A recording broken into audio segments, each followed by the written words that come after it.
I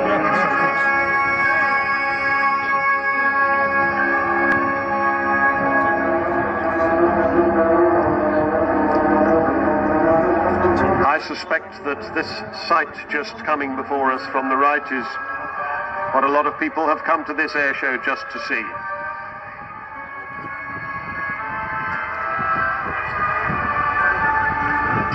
And there, the aviators are providing smoke for the Vulcan.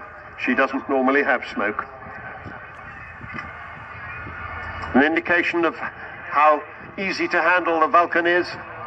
She can go this slowly to keep position with these two little aircraft.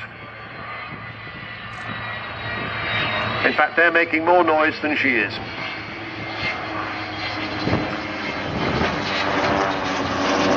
That's Kev Rumens flying, Lancaster designer. He drew this picture in 1946. That's only 5 years after the Lancaster first flew. Kay and Andy Hill.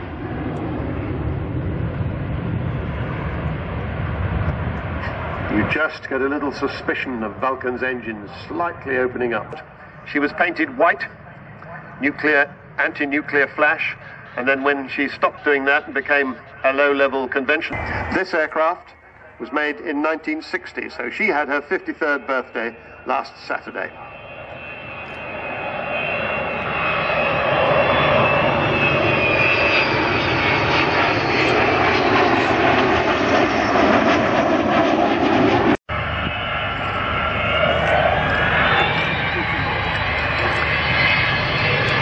Now you see that bomb bay opening there, the bomb bay doors open, and that is where she carried those 10 tons, 21,000 pounds of bombs.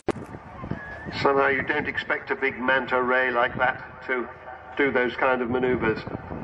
Marshall Aerospace, the engineering authority, lots of other companies give great support. AD Holdings, BAE Systems, Spiegel Technology, Cranfield Aerospace.